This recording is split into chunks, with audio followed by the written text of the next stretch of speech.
Here's a quick all you need to know review and swatching of 4 of my favorite shades of the Hourglass Voyeur eyeshadow sticks. I am obsessed with cream makeup products, so I was happy when one of my favorite brands, Hourglass, came out with these sticks. So I purchased 4 of the 6 metallic shades.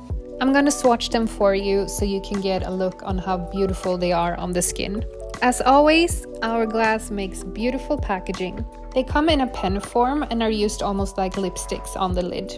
They are a little bit fragile, so make sure to keep them short while using. The shine is absolutely gorgeous on these sticks. Here are the swatches. The first one is Galaxy, which is metallic plum. Next one we have Prism, a beautiful rose gold. Next up is my favorite, Phoenix, which is a warm copper. Last we have Solstice, which is a metallic bronze. These eyeshadows glide on beautifully on the eyelid and you can easily blend them together.